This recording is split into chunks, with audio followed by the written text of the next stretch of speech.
அத்தியாயம் 2. ஆச்சாரிய சாணக்கியர் மிகவும் மெதுவாக சத்தமே இல்லாமல் அந்த சிறுவனை பின்தொடர்ந்து சென்றார். அவன் அந்த காட்டின் ஊடாகச் சென்ற ஒத்தையடி பாதையில் தொடர்ந்து நடந்து சென்றான். ஒரு இடத்தில் அவன் தனக்கு முன்னால் செல்லும் 2 முரட்டு ஆட்களை தொடர்கிறான் என்றும், அந்த முரட்டு ஆட்கள் தன்னந்தனியாக அந்த பாதையில் நடந்து சென்று கொண்டிருந்த ஒரு யாத்ரீகனை பின்தொடர்கிறார்கள் எனவும் புரிந்தது அவருக்கு. சாணக்கியர் பார்த்து கொண்டிருக்கும் போதே அந்த சிறுவன் காற்றை விட வேகமாக சென்று மறைந்து விட்டான். ஆச்சரியத்தோடு அவனை தேடினார் அவர். அப்போது அந்த காட்சி அவர் முன்னால் விரிந்தது. அந்த ஒற்றை யாத்ரீகனை தாக்கி அவனிடம் உள்ள பொருட்களை கவரும் நோக்கத்தோடு அந்த 2 திருடர்களும் அவன் மேல் பாய்ந்தார்கள். பயத்தில் அந்த யாத்ரீகன் கீழேயே விழுந்து விட்டான். ஆனால் மரத்தின் மேல் அமர்ந்திருந்த அந்த சிறுவன் தன் இடுப்பில் இருந்த கவன் கல்லை குறிவைத்து அந்த 2 திருடர்களையும் தாக்கத் தொடங்கினான். மிகவும் காயம்பட்ட அந்த திருடர்கள் உணர்விழந்து மயங்கி விழுந்து விட்டார்கள். சாணக்கியர் பார்த்து கொண்டிருக்கும் போதே அந்த சிறுவன் மரத்திலிருந்து குதித்து இறங்கி அந்த யாத்ரீகனிடம் சென்றான். உங்களுக்கு அடி ஏதும் படவில்லையே, நீங்கள் நலமாக இருக்கிறீர்கள் அல்லவா என அன்போடு விசாரித்தான். 2 கொலைகார திருடர்களிடமிருந்து இந்த சிறு பையன்தான் தன்னை காப்பாற்றினான் என்பதை நம்பவே முடியவில்லை அந்த யாத்ரீகனால். ஆச்சரியத்தோடு அந்த சிறுவனுக்கு நன்றி சொல்லிவிட்டு தன் பொருட்களை சேகரித்துக் கொண்டு தன் வழியில் சென்றான் அவன். இவை அனைத்தையும் பார்த்தபடி நின்றிருந்த ஆச்சாரியரை அப்போதுதான் கவனித்தான் அந்த சிறுவன். அவனது பார்வை கீழே விழுந்து கிடந்த திருடர்கள் மேல் சென்றது. ஆச்சாரியரும் அவர்களை பார்ப்பதை கவனித்த சிறுவன், இவர்களுக்கு வெறும் மயக்கம்தான் ஐயா. இவர்கள் மயக்கம் தெளிந்து எழுமுன் அந்த யாத்ரீகன் வெகு தொலைவு சென்றிருப்பார். ஆகையால் கவலைப்படாதீர்கள் என்று கூறிவிட்டு நடக்கத் தொடங்கினான் அந்த சிறுவன். நில் சிறுவனே, இவர்களுக்கு வெறும் மயக்கம்தான் என உனக்கு எப்படி தெரியும் என்றார் ஆச்சாரியர் சாணக்கியர். எங்கு அடித்தால் அதிகம் அபாயம் இல்லையோ அங்கேதான் நான் அவர்களை அடித்தேன். வலி அதிகம் இருக்கும், மயக்கம் மட்டுமே வரும், மற்றபடி அபாயம் எதுவும் நேராது ஐயா என்று பணிவோடு பதிலளித்தான் அந்த சிறுவன். உனக்கு இந்த யாத்ரீகனை முன்பே தெரியுமா சிறுவனே என்றார் ஆச்சாரியர். எனக்கு இவர்களையும் தெரியாது, அந்த யாத்ரீகரையும் தெரியாது ஐயா. என் கண்களில் இருவருமே ஒன்றுதான். இவர்கள் வறுமையின் கட்டாயத்தால் திருடர்களாகி இருக்கிறார்கள். ஆனால் அதற்காக நான் திருடுவதை நியாயப்படுத்தவில்லை. அதனால்தான் இவர்களை கொல்லாமல் வெறுமே காயப்படுத்தினேன் என்றான் அந்த சிறுவன். அவனது பதில் சாணக்கியரை ஆச்சரிய கடலில் ஆழ்த்தியது. இந்த இளவயதில் என்ன பக்குவம்! முன்பின் தெரியாதவர்களை கூட காப்பாற்றும் கடமை உணர்ச்சி! மனம் நெகிழ்ந்து போனது அவருக்கு. உன் பெயர் என்ன சிறுவனே என்றார் அன்பாக. சந்திரகுப்தன் என்றான் அந்த சிறுவன். அவனது தலை மீது தன் கரங்களை வைத்த ஆச்சாரிய சாணக்கியர், மகத நாட்டின் எதிர்காலம் என் கண்களுக்கு பிரகாசமாக தெரிகிறது. ஒரு அரசன் என்பவன் வெறுமே வீரம் மிகுந்தவனாக மட்டும் இருந்தால் போதாது. கருணையும் அன்பும் வேண்டும். மக்களை அவர்களது இயல்புக்கேற்றபடி புரிந்து கொள்ளும் பக்குவம் வேண்டும். அப்போதுதான் நல்லாட்சி தர முடியும் அவனால் என எண்ணிக்கொண்டார். அவர் மனக்கண்ணில் தனநந்தனின் வஞ்சகம் நிறைந்த முகம் வந்து போனது. தனநந்தா, ஒரு அரசனாக நீ உன் கடமையிலிருந்து தவறிவிட்டாய்.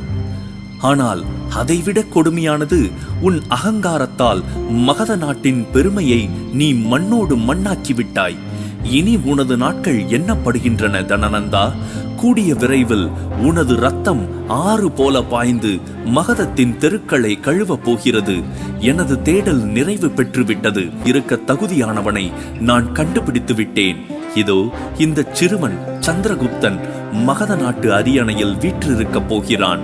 அவனை மகத நாட்டு அரியணையில் அமர்த்தாமல் நான் ஓய மாட்டேன் என மீண்டும் ஒருமுறை மனதிற்குள் சபதமிட்டார் சாணக்கியர். ஏதோ சிந்தனையில் ஆழ்ந்திருக்கும் ஆச்சாரியரை ஐயா என மெல்ல அழைத்தான் சந்திரகுப்தன். அந்த அழைப்பு அவரை நன உலகத்துக்கு கொண்டு வந்தது. தன் முன்னால் நிற்கும் சந்திரகுப்தனை ஆழ்ந்து நோக்கினார் ஆச்சாரியர். ஒரு மிகப்பெரிய கவலையை போக்கிவிட்டான் அந்த சிறுவன். தனநந்தன் தனக்கு இழைத்த அவமானத்துக்கும் தனது சபதத்துக்கும் உண்டான தீர்வு அந்த சிறுவன் வடிவில் வந்திருப்பதாகப்பட்டது சாணக்கியருக்கு. அவனது எதிர்காலமும் மகத நாட்டின் எதிர்காலமும் மிக பிரகாசமாக இருக்கும் என்பதை அவனது முகத்தில் தெரிந்த பிரகாசமே உறுதிப்படுத்தியது. அந்த சிறுவனிடம் மேலும் விவரங்கள் கேட்கும் முன் அவன் ஆச்சாரியரை பணிந்து வணங்கினான். என்னை மன்னிக்க வேண்டும் ஐயா, விறகுகளை எடுத்துக்கொண்டு நேரத்தில் செல்லாவிட்டால் எனக்கு நிச்சயம் தண்டனை கிடைக்கும். ஆகையால் உங்களிடம் நான் விடை பெற்றுக் கொள்கிறேன் என்றான் சந்திரகுப்தன். அவனது வார்த்தைகளை கேட்டு சாணக்கியர் சற்றே திகைத்துத்தான் போனார். உனக்கு யார் தண்டனை கொடுப்பார்கள் சந்திரகுப்தா? எந்த குருகுலத்தில் நீ பயில்கிறாய்? உனது குரு யார் என்றார் ஆச்சாரிய சாணக்கியர். இத்தனை வீரமும் கருணையும் நிறைந்த சிறுவனுக்கு எந்த குரு தண்டனை கொடுப்பார் என்ற திகைப்பு அவருக்கு. ஆனால் அவரை ஏறிட்டு நோக்கினான் சந்திரகுப்தன். குருவா? எனக்கு அப்படி யாருமே இல்லை ஐயா. நான் எந்த குருகுலத்திலும் பயிலவில்லை. நான் அடிமை. என் எஜமானரிடம் நான் அடிமையாக இருக்கிறேன். கூலி வேலை செய்து பிழைக்கும் ஒரு சாதாரண சிறுவன், அவ்வளவுதான் என்றான் சந்திரகுப்தன். அவனது பதிலை கேட்டதும் சாணக்கியருக்கு அவன் மேல் இருந்த மதிப்பும் அன்பும் கூடியது. குருகுலத்தில் மிகச்சிறந்த கல்வியை பெற வாய்ப்பில்லாத நிலையிலும் அடிமை பணி செய்து பிழைக்கும் இந்த அவல நிலையிலும் அவனது கருணை, கொள்கையில் அவனுக்கு இருந்த உறுதி, பணிவு ஆகியவை அவரை கவர்ந்தன. தரையில் கிடந்த தனது கோடரியை எடுத்துக்கொண்டு நடக்கலானான் சந்திரகுப்தன். அவனது கரங்கள் கூப்பிய வண்ணமே இருந்தன. ஆனால் அவனை அப்படியே விட்டுவிட ஆச்சாரியருக்கு மனம் இல்லை. உன் எஜமானனன் யார் சந்திரகுப்தா? என்னை அவரிடம் அழைத்துச் செல்கிறாயா? நான் தட்சசீலத்தில் இருக்கும் மிகச்சிறந்த குருகுலத்தின் ஆச்சாரியன். என் பெயர் சாணக்கியன். நீ என்னுடன் வந்து கல்வி கற்க வேண்டும் என்பது என் விருப்பம் என்றார் சாணக்கியர். தன் எடையை விட 2 மடங்கு எடை கொண்ட விறகு கட்டைகளை ஒரு கொடியால் இணைத்து கட்டியவாறே புன்னகைத்தான் சந்திரகுப்தன். நீங்கள் தட்சசீலத்தில் கல்வி கற்பிக்கும் ஆச்சாரியரா? எனக்கும் படிக்க வேண்டும் என்ற ஆவல் இருந்தது. ஆனால் அது என் பாக்கியத்தில் இல்லை என நான் முடிவு செய்து கொண்டு விட்டேன். நீங்கள் என் எஜமானரான கோமானை பார்க்கலாம். என்னை அழைத்து போக அனுமதியும் கேட்கலாம். ஆனால் உங்கள் முயற்சி நிச்சயம் வீணாகத்தான் போகும் என்பதில் எனக்கு ஐயமில்லை என்றான் சந்திரகுப்தன். அதிசயமாக இருந்தது சாணக்கியருக்கு.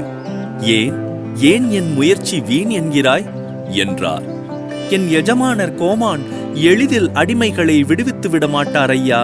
இருந்தும் நீங்கள் முயற்சி செய்ய விரும்பினால் அது உங்கள் இஷ்டம் என்றான் சந்திரகுப்தன். அதை கேட்டதும் சாணக்கியரது முகத்தில் புன்னகை அரும்பியது. சரி, வா செல்வோம். இன்று வெற்றி எனக்கா இல்லை உன் எஜமானருக்கா என பார்த்து விடலாம் என்றார். சந்திரகுப்தன் முன்னால் நடக்க அவன் பின்னால் நடந்தார் ஆச்சாரிய சாணக்கியர். சிறிது தூரம் நடந்ததுமே காட்டின் எல்லை பகுதியில் அமைந்திருந்த அந்த சிறிய கிராமத்துக்குள் நுழைந்தனர் இருவரும். கிராமத்தில் மையத்தில் இருந்தது ஒரு மிகப்பெரிய வீடு. மற்ற வீடுகளிலிருந்து மிகவும் வித்தியாசமாக செல்வச் செழிப்போடு இருந்த அந்த வீட்டை பார்த்ததுமே அதுதான் கோமானின் வீடு என புரிந்து கொண்டார் சாணக்கியர். கோமானிடம் சந்திரகுப்தனைப் போல பல நூற்றுக்கணக்கான அடிமைகள் இருந்தனர். அவர்களிடம் கோமான் மிக கடுமையாக வேலை வாங்கினான். அது மட்டுமல்ல, நல்ல விலை கிடைத்தால் அவர்களை மற்றவர்களுக்கு விற்கவும் செய்தான் அவன். அன்றும் அடிமைகளை ஏலம் விட்டுக் கொண்டிருந்தான் கோமான். மிகவும் கடுமையான வாக்குவாதங்கள், பேரம் பேசுதலுக்கு பிறகு ஒரு வியாபாரி 10 அடிமைகளை கோமானிடமிருந்து வாங்கிக் கொண்டு சென்றார். பணத்தை பிரதானமாக கொண்டு வாழும் இந்த கோமான் அத்தனை எளிதில் சந்திரகுப்தனை தன்னோடு அனுப்ப மாட்டான் என சாணக்கியருக்கு ஒரு நொடியில் புரிந்து போனது. காசுகளை எண்ணியபடியே திரும்பிய கோமானின் பார்வையில் விறகுகளை சுமந்து கொண்டிருந்த சந்திரகுப்தன் பட்டான். அதுவரையில் மகிழ்ச்சியோடு இருந்த அவனது முகம் மறுகணமே கோபத்தில் சிவந்தது. இத்தனை குறைந்த அளவு விறகுகளை எடுத்து வர ஒரு நாள் முழுவதுமா எடுத்துக்கொள்வாய்?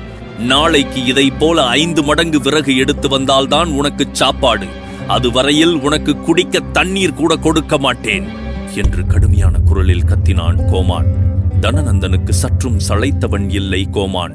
இருவருமே இரக்கம், கருணை இதையெல்லாம் என்னவென்றே தெரியாதவர்கள். கோமானின் அருகில் சென்றார் ஆச்சாரியர். வணக்கம் ஐயா, இக்குழந்தையின் பேரில் எந்த தவறும் இல்லை. இவனை ஏன் தண்டிக்கிறீர்கள்? காட்டில் ஒரு வழிப்போக்கனின் உயிரை இவன்தான் காப்பாற்றினான் என்று அவனது வீரத்தை பற்றி கூறினார் ஆச்சாரியர். அதை கேட்ட கோமான், அந்த நபர் உயிர் தப்பிவிட்டார். ஆனால் நஷ்டம் எனக்கல்லவா ஏற்பட்டிருக்கிறது. இவனது வீரத்தை பற்றி புகழ்ந்து பேசும் நீங்கள் இவனால் ஏற்பட்ட நஷ்டத்துக்கு ஈடான பணம் கொடுத்து விடுங்களேன். நான் இந்த சிறுவனுக்கு உணவு அளிக்கிறேன் என்றான் கிண்டலாக. மதிப்பிற்குரியவரே, தட்சசீலத்தின் ஒரு குருகுலத்தின் ஆச்சாரியன் நான். என் பெயர் சாணக்கியன். கல்வி கற்க இந்த சிறுவனை நீங்கள் என்னுடன் இப்போது அனுப்பி வைத்தால் உங்களது மூலதனம் பின்னாட்களில் பல 100 மடங்காக பெருகி உங்களிடமே வந்து சேரும். என்னை நம்புங்கள் என்றார் சாணக்கியர் பணிவாக. ஆனால் கோமானோ, நான் வியாபாரி ஆச்சாரியரே, கதைகளை நான் நம்புவதில்லை. பணம் எடுத்து வாருங்கள். இவன் என்ன, இவனை விட சிறந்த அடிமைகளை நான் உங்களுக்கு கொடுக்கிறேன். அப்படி என்ன பார்த்தீர்கள் இந்த பஞ்ச பரதேசியிடம் என்றான் சத்தமாகச் சிரித்தபடி. இவனை நான் மகத நாட்டின் எதிர்காலமாக பார்க்கிறேன் ஐயா. குரு என்ற முறையில் இந்த சிறுவன் என் பார்வையில் மகத நாட்டின் பேரரசனாக தெரிகிறான். ஆனால் நீங்களோ வியாபாரி. உங்கள் கண்ணுக்கு இவன் அடிமையாக மட்டுமே தெரிவான் என மிகவும் அமைதியாக பதில் கூறினார் ஆச்சாரியர். அதை கேட்டு அங்கே இருந்த மற்ற அடிமைகளும் கோமானும் பலமாகச் சிரிக்க ஆரம்பித்தனர். இவனையா மகத நாட்டின் அரசனாக ஆக்கப் போகிறீர்கள்? அதுவும் நீங்களா? பட்ட பகலில் நன்றாகவே கனவு காண்கிறீர்களே என்று சொல்லியபடி சந்திரகுப்தனின் முடியை பிடித்து கீழே தள்ளினான் கோமான். சந்திரகுப்தனின் நிலையை காண பொறுக்க முடியவில்லை சாணக்கியரால். தரையில் விழுந்து கிடந்த அவனை தூக்கி எழுப்பினார். கனவுகளை நனவாக்கி பார்க்கும் வல்லமை உள்ளவர்களால் மட்டுமே கனவு காண முடியும். இதை நான் இப்போதே நிரூபித்து காட்டுகிறேன் என்று கோமானை நோக்கி கர்ஜித்தார் சாணக்கியர். ஆனாலும் அசைந்து கொடுக்கவில்லை கோமான். மாறாக, எப்படி நிரூபிப்பீர்கள் ஆச்சாரியரே என்றான் பரிகாசமாக. உங்களிடம் இருக்கும் அடிமைகளில் மிகவும் பலசாலியான ஒருவனுடன் சந்திரகுப்தனை மோத விடுங்கள். இவன் வெற்றி பெற்று விட்டால் என் மாணவனாக இவனை கல்வி கற்பதற்கு என்னுடன் தட்சசீலத்திற்கு அழைத்துச் செல்வேன். அப்படி தோற்றுவிட்டால் இவனுடன் சேர்ந்து இன்றிலிருந்து நானும் உங்களுக்கு அடிமையாகிறேன் என்றார் ஆச்சாரியர் சாணக்கியர். தன்னிடம் இருப்பதிலேயே மிகவும் பலசாலியான ஒருவனை சாணக்கியரின் முன்னால் நிறுத்தியபடி அட்டகாசமாக சிரித்தான் கோமான். இவன் பெயர் சங்கிலி. உங்கள் சந்திரகுப்தனால் இவனை வெல்ல முடியுமா? அதுவும் ஆயுதங்கள் எதுவும் இல்லாமல். அப்படி வென்றுவிட்டால் உங்கள் வருங்கால அரசனை நீங்கள் அழைத்துச் செல்லலாம் என்றான் கிண்டலாக. கோமானின் உத்தரவு கிடைத்ததுமே சங்கிலி சந்திரகுப்தன் மேல் பாயத் தயாராக நின்றான். சங்கிலியின் உயரமான உருவத்தையும் பெருத்த உடலையும் பார்த்து சந்திரகுப்தன் பாவம் பயந்தே போனான். சண்டை ஆரம்பிப்பதற்கு முன்பாக சந்திரகுப்தனின் அருகில் சென்ற சாணக்கியர் அவன் காதுகளில் மெல்ல ஏதோ சொன்னார். அதுவரையில் நடுங்கியபடி இருந்த அவன் முகம் தெளிந்தது. இருவரும் மைதானத்தில் ஒருவரை ஒருவர் பார்த்த வண்ணம் மோதத் தயாராக நின்று இருந்தனர். இமைக்கும் நேரத்தில் சங்கிலி பாய்ந்து சந்திரகுப்தனை அமுக்க முயன்றான். ஆனால் சந்திரகுப்தனோ காற்றின் வேகத்தில் சங்கிலியின் பிடிக்கு அகப்படாமல் தப்பி பக்கத்தில் இருந்த குளக்கரையை நோக்கி ஓடிவிட்டான். அங்கே தயாராக நின்றிருந்த மற்றொரு அடிமை சந்திரகுப்தனை பிடித்து வந்து மீண்டும் சங்கிலியின் முன்னால் நிறுத்திவிட்டான். சங்கிலி மீண்டும் சந்திரகுப்தன் மேல் பாய்ந்தான். இம்முறையும் அவன் மயிரிழையில் தப்பிவிட்டான். ஆனால் இம்முறை ஓடாமல் சந்திரகுப்தன் தன் பலமனைத்தும் பிரயோகித்து சங்கிலியின் கால் மூட்டுக்களை குறிவைத்து கடுமையாக உதைத்தான். சங்கிலி ஒரு கணம் அப்படியே நின்றுவிட்டான். அடிபட்ட மூட்டுக்கள் வலி உண்டாக்க தடுமாறினான் சங்கிலி. அவன் மீண்டும் தன்னை தாக்க வரும் முன் 2ஆம் முறையாக அவனது மூட்டுக்களை உதைத்தான் சிறுவன் சந்திரகுப்தன். சங்கிலியின் கனத்த உடலே அவனுக்கு பகையானது. 3வது அடி சந்திரகுப்தன் அடித்திருப்பானேயானால் சங்கிலி கீழே விழுந்திருப்பான். ஆனால் கன நேரத்தில் சந்திரகுப்தனின் கவனம் சிதறியது. அந்த தருணத்தை பயன்படுத்திக் கொண்ட சங்கிலி சந்திரகுப்தனை அப்படியே தூக்கி காற்றில் சுழற்றி எறிந்து விட்டான். தரையில் வந்து விழுந்தான் சந்திரகுப்தன். ஒரு கணநேர கவனச்சிதறலால் சந்திரகுப்தனின் நிலை கேள்விக்குறியானது. ஆச்சாரிய சாணக்கியர் பெருத்த ஏமாற்றம் அடைந்தார். சங்கிலியை பாராட்டுவதற்கென அங்கிருந்த மற்ற அடிமைகள் ஆஹா ஆஹா என சத்தம் போட்டனர். கீழே விழுந்த சந்திரகுப்தன் தன்னைத்தானே சமாளித்துக் கொண்டு சங்கிலியின் தாக்குதலை எதிர்நோக்கும் முன் வெகு தொலைவில் இருந்து ஐயோ ஐயோ என்று யாரோ அலறும் சத்தம் கேட்டது. அங்கிருந்து ஓட ஆரம்பித்தான் சந்திரகுப்தன். அதோ பாருங்கள், உங்கள் அரசன் ஓடுகிறான். அவனை பிடியுங்கள் ஆச்சாரியரே, பிடித்து வந்து அவனுக்கு முடி சூட்டுங்கள் என்று ஓவெனச் சிரித்தபடி கூறினான் கோமான். சந்திரகுப்தன் ஓடியது அதிர்ச்சியை அளித்தது என்றாலும் அவன் பயத்தினால் ஓடவில்லை என்றும் வேறு ஏதோ காரணம் இருக்கிறது என்றும் உறுதியாக நம்பினார் ஆச்சாரிய சாணக்கியர். என்ன நடக்கிறது என புரிந்து கொள்ளும் முன்பாக ஒருவன் ஓடி வந்து, ஐயா, உங்கள் மாட்டுக்கொட்டிலில் சிறுத்தை புகுந்து விட்டது. உங்கள் மனைவி அங்குதான் இருக்கிறார். அது மனிதரை மட்டுமே உண்ணும் சிறுத்தை. காப்பாற்றுங்கள், காப்பாற்றுங்கள், உங்கள் மனைவியின் உயிருக்கு ஆபத்து என்று பெருமூச்சு வாங்க கூறினான். அப்படியே திகைத்து நின்ற கோமான் சட்டென மாட்டுக்கொட்டிலை நோக்கி ஓட ஆரம்பித்தான். சந்திரகுப்தன் ஏன் திடீரென ஓடினான் என்பதன் காரணம் புரிய ஆச்சாரியரும் மற்றவர்களோடு இணைந்து ஓடினார். அங்கே காற்றை விட வேகமாக ஓடி வந்த சந்திரகுப்தன் மாட்டுக்கொட்டிலின் அண்மையில் வந்து நின்றான். அங்கே பெரிய கூட்டமே கூடியிருந்தது. யாராவது உள்ளே போய் அவரை காப்பாற்றுங்களேன் என ஆளுக்கு கத்திக் கொண்டிருந்தனரே அன்றி ஒருவருக்கும் உள்ளே செல்லும் தைரியம் இல்லை. சிறிதும் யோசிக்காமல் மாட்டுக்கொட்டிலின் உள்ளே நுழைந்து விட்டான் சந்திரகுப்தன். மாட்டுக்கொட்டிலில் இருந்த பசுக்கள் மிரண்டு கத்தியபடி அங்குமிங்கும் ஓடிக்கொண்டிருந்தன. ஆனால் அவற்றை ஏறிட்டும் பார்க்கவில்லை அந்த சிறுத்தை. அதற்கு மனித ரத்தத்தை மட்டுமே ருசிக்க எண்ணம் இருந்தது போல. தன்னை நிதானப்படுத்திக் கொண்ட சந்திரகுப்தன் சுற்றும் முற்றும் பார்த்தான். அவன் அம்மா என்று அன்போடு அழைக்கும் கோமானின் மனைவி பொன்னி மாட்டுக்கொட்டிலின் பின்புற வாசல் வழியாக தப்பிக்க முயற்சி செய்து கொண்டிருந்தாள். அவளது அசைவினை சிறுத்தை பார்த்துவிட்டது. சிறுத்தையின் அடுத்த தாக்குதல் என்னவாக இருக்கும் என்று சந்திரகுப்தன் யூகித்து விட்டான். பொன்னி அங்கிருந்து வெளியேறுவதற்குள் சிறுத்தை அவளை பார்த்துவிட்டது. அதையும் கவனித்து விட்டான் சந்திரகுப்தன்.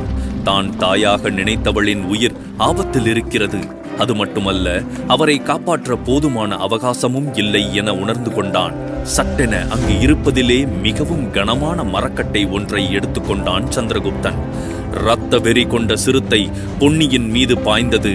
அதே நேரம் சந்திரகுப்தன் காற்றில் பறந்தான். சிறுத்தை மேல் பாய்ந்தபடியே அதன் தலையில் கட்டையால் மிகவும் பலமாக அடித்தான் அவன். மிகவும் பலமான அடி என்பதால் சிறுத்தை அங்கேயே சுருண்டு விழுந்து வாழ்நாளின் கடைசி நொடிகளை எண்ணிக்கொண்டிருந்தது. பயத்தால் நடுங்கி கீழே விழுந்துவிட்ட பொன்னியின் அருகில் சென்றான் சந்திரகுப்தன். இனி பயப்பட ஒன்றுமில்லை அம்மா, நீங்கள் தப்பித்து விட்டீர்கள். அந்த சிறுத்தையை நான் கொன்று விட்டேன் என்றான். நடுங்கியபடியே எழ முயன்ற அவளுக்கு உதவி செய்தான் இந்த வீரச் சிறுவன். கோமானும் சாணக்கியரும் மாட்டுக்கொட்டிலின் உள்ளே நுழைந்தனர். நேராக மனைவியிடம் ஓடினான் கோமான். பொன்னி, உனக்கு ஒன்றுமாகவில்லை அல்லவா என்றான் கவலையோடு. இல்லை சுவாமி, நான் தப்பிவிட்டேன். இதோ இவன் மட்டும் என்னை காப்பாற்றி இருக்காவிட்டால் என்ன ஆகியிருக்குமோ என்றாள் பொன்னி மிகுந்த நன்றி உணர்ச்சியுடன். சந்திரகுப்தனின் வீரத்தை பார்த்து கோமான் அசந்தே போனான். மிகவும் பலவீனமானவன் என நினைத்திருந்த சந்திரகுப்தனுக்குள் இத்தனை வீரமா, இத்தனை பலமா? பெரிய பெரிய வீரர்களும் அஞ்சும் இரத்த வெறி பிடித்த சிறுத்தையை ஒரே அடியில் வீழ்த்துவது சாதாரண காரியமா என்ன? சங்கிலியும் கூட சந்திரகுப்தனின் வீரத்தை நினைத்து ஆச்சரியப்பட்டான். முதலில் மிகுந்த பலசாலியான தன்னை மூட்டுக்களில் அடித்து காயப்படுத்தியதோடு சிறுத்தையை வீழ்த்தி எஜமானரின் மனைவியையும் அல்லவா காப்பாற்றியிருக்கிறான் இந்த சந்திரகுப்தன் என மகிழ்ந்தான் சங்கிலி. கோமானின் அருகில் சென்றார் ஆச்சாரியர். வெறும் உடல் வலிமை மாத்திரமே வீரமல்ல, வீரம் தைரியத்திலிருந்து பிறக்கிறது. தைரியமோ மனதிலிருந்து பிறக்கிறது. மனதில் தைரியம் உள்ளவன் உடல் வலுவுள்ள எப்படிப்பட்ட வீரனையும் வென்று விடுவான். எப்படிப்பட்ட சூழ்நிலைகளையும் எதிர்கொள்ளும் வலிமையை தைரியமானது அளிக்கிறது. புரிந்து கொண்டீர்கள் அல்லவா என்றார் சாணக்கியர். தான் ஆச்சாரியரையும் சந்திரகுப்தனையும் நடத்திய விதத்தை நினைத்து நினைத்து வருந்தினான் கோமான். ஆனாலும் தைரியத்தை வரவழைத்துக் கொண்டு, ஆச்சாரியரே, இன்னமும் என் மனதில் ஒரு சந்தேகம் இருக்கிறது. சந்திரகுப்தன் சங்கிலியோடு மோதுவதற்கு முன் நீங்கள் அவன் காதில் அப்படி என்னதான் சொன்னீர்கள்? நாங்கள் அதை தெரிந்து கொள்ளலாமா என்றான் பணிவாக. யுத்தங்கள் வலிமை கொண்டு மாத்திரம் வெல்லப்படுவதில்லை ஐயா, புத்திசாலித்தனம் கொண்டும் வெல்லப்படுகின்றன. அதிலும் குறிப்பாக ஒருவனுக்கு உடல் வலு குறைவாக இருக்கும்போது புத்திசாலித்தனம் மட்டுமே அவனது ஆயுதம். நான் பெரிதாக எதுவும் சொல்லவில்லை ஐயா. ஒரு மனிதனின் உடல் எடை அதிகமாக இருக்கும்போது கால் மூட்டுக்களில் அடிபடுமானால் மூட்டுக்களால் அத்தனை எடையும் தாங்க முடியாமல் பயங்கர வலி ஏற்படும். அதனால் அவன் பலவீனமாவான். அவனது அதிக எடையே அவனுக்கு பகையாகிவிடும் என்றுதான் சொன்னேன் என்றார் ஆச்சாரியர் புன்னகைத்தபடியே. இவர் சாதாரண குருவே அல்ல, மகா ஆச்சாரியர். இவரது திறமையும் அறிவும் கணக்கிட முடியாதவை என்ற முடிவுக்கு வந்தான் கோமான். கோமானின் மனைவிக்கும் ஆச்சாரிய சாணக்கியரின் மேல் மதிப்பும் மரியாதையும் தோன்றியது. கேள்விகள் நிறைந்த கண்களால் தன் கணவனை நோக்கினாள் பொன்னி. தன் மனைவி ஆச்சாரியரை குறித்து விவரம் அறிய விரும்புகிறாள் என புரிந்து கொண்டான் கோமான். இவர் தட்சசீலத்தைச் சேர்ந்த ஆச்சாரியர். சந்திரகுப்தனை தன்னோடு அழைத்துச் சென்று அவனுக்கு கல்வி கற்பிக்க விரும்புகிறார் என்றார். கோமான் மேற்கொண்டு ஏதோ சொல்ல வருவதற்குள் குறுக்கிட்டவள், நீங்கள் அதற்கு பணம் கேட்டிருப்பீர்களே என்றாள். என் உயிரை காப்பாற்றி இவன் தன் சுதந்திரத்தை பெற தகுதியுள்ளவனாகிவிட்டான் சுவாமி. அவன் செய்த உதவிக்கு எத்தனை பொற்காசுகள் கொடுத்தாலும் ஈடாகாது. இவனை அனுப்பி வையுங்கள் சுவாமி. இவன் அடிமை சேவகம் செய்ய பிறந்தவனில்லை. அடிமைத்தனம் என்னும் கயமையை முடிவுக்கு கொண்டு வர பிறந்தவன் என்றாள் கோமானின் மனைவி. சாணக்கியர் மிகுந்த நன்றியோடு அந்த பெண்மணியை வணங்கி, மிக்க நன்றி தாயே என்றார். கோமானும் இந்த முடிவுக்கு எப்போதோ வந்துவிட்டான். தன் உயிரையும் பொருட்படுத்தாமல் தன் மனைவியின் உயிரை காப்பாற்றி இருக்கிறானே இந்த சிறுவன்.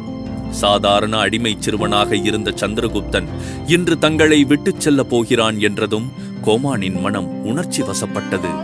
கருணை என்னும் உணர்வு கோமானுக்குள்ளும் இடம் பிடித்துக் கொண்டது. சாணக்கியருக்கே அது ஆச்சரியத்தை அளித்தது. சந்திரகுப்தன் கிளம்பும்போது கோமானின் மனைவியின் கண்கள் நிறைந்தன. பொன்னி அவனை தன்னோடு சேர்த்து அணைத்துக் கொண்டாள். சந்திரகுப்தன் அவளை தன் சொந்த தாயைப் போலவேதான் எண்ணினான். அவள் மீது அன்பும் மரியாதையும் கொண்ட அவன் அவர்கள் இருவரையும் வணங்கி விடை பெற்றான். கோமானும் அவனது மனைவியும் தங்கள் சொந்த மகனே குருகுலம் செல்வது போல எண்ணி அவனை வழி அனுப்பி வைத்தனர். அதைக் கண்டு சாணக்கியருக்குள்ளும் சில எண்ணங்கள் தோன்றவே செய்தன. தன் மனைவியின் நினைவு வந்தது அவருக்கு. தன் மனைவியை பற்றிய எண்ண ஓட்டங்களோடு கோமானிடமிருந்தும் பொன்னியிடமிருந்தும் விடை பெற்றுக் கொண்ட சாணக்கியர் சந்திரகுப்தனை அழைத்துக் கொண்டு அவரது பயணத்தை தொடங்கினார். தட்சசீலம் செல்லும் முன் தன் மனைவியை காண வேண்டும் என்ற ஆவல் பிறந்தது சாணக்கியருக்கு. மகத நாட்டின் எல்லை பகுதியில் அமைந்திருந்த ஒரு சிறிய கிராமமே சாணக்கியரது மனைவியான யசோதரையின் பிறந்த வீடு. அவர் சில காலமாக தன் பிறந்த வீட்டில்தான் இருந்தார். தன் மனைவியின் பிறந்த ஊரை நோக்கி நடக்கலானார் அவர். நடக்க நடக்க புதிய கவலை வந்து புகுந்து கொண்டது அவருக்குள். ஒருவேளை தனநந்தரின் சபையில் நடந்த விஷயம் யசோதரை வரைக்கும் எட்டியிருக்குமா? அப்படி எட்டியிருந்தால் அவள் உடனடியாக பாடலிபுத்திரம் புறப்பட்டு விடாமல் இருக்க வேண்டுமே என்ற கவலையோடு மனைவியின் கிராமத்தை அடைந்தார். அங்கே போன பிறகு அவரது கவலைகள் யாவும் உண்மையாகின. தனநந்தர் அவையில் நடந்ததை கேள்விப்பட்டதுமே யசோதரை பாடலிபுத்திரத்துக்கு புறப்பட்டு விட்டாள் என்ற செய்தி அவரை மிகுந்த கவலைக்குள்ளாக்கியது. தான் அங்கே செல்வது உயிருக்கே ஆபத்தான காரியம் என தெரியும் சாணக்கியருக்கு. ஆனால் அதைவிட பெரிய ஆபத்து யசோதரை கைது செய்யப்படுவது. சாணக்கியரது மனம் முழுக்க ஒரே ஒரு ஆசைதான் அப்போது இருந்தது. எப்படியாவது மகத நாட்டுக்குள் சென்று தன் மனைவி யசோதரையை பார்க்க வேண்டும். அவள் நலமாக இருக்கிறாள் என உறுதிப்படுத்திக் கொள்ள வேண்டும் என்பதே அது. சாணக்கியரின் முன்னால் இப்போது இரு வழிகள் இருந்தன. ஒன்று, எதை பற்றியும் கவலைப்படாமல் சந்திரகுப்தனை அழைத்துக் கொண்டு தட்சசீலம் செல்வது, அல்லது மனைவியை காப்பாற்ற தன் உயிரையும் பணயம் வைத்து மகத நாட்டின் தலைநகரான பாடலிபுத்திரம் செல்வது. இதில் எந்த வழியை தேர்ந்தெடுப்பது என்பது இப்போது சாணக்கியரின் கையில்தான் இருந்தது. சவால்களை துணிவாக எதிர்கொள்ளும் சாணக்கியர் சிறிது கூட யோசிக்காமல் மீண்டும் மகதத்தை நோக்கி தன் பயணத்தை தொடங்கினார். சந்திரகுப்தனும் அவருடன் இணைந்து நடந்தான். சாணக்கியரால் அவரது மனைவி யசோதரையை காண முடியுமா என்பதை தெரிந்து கொள்ள தொடர்ந்து கேளுங்கள்.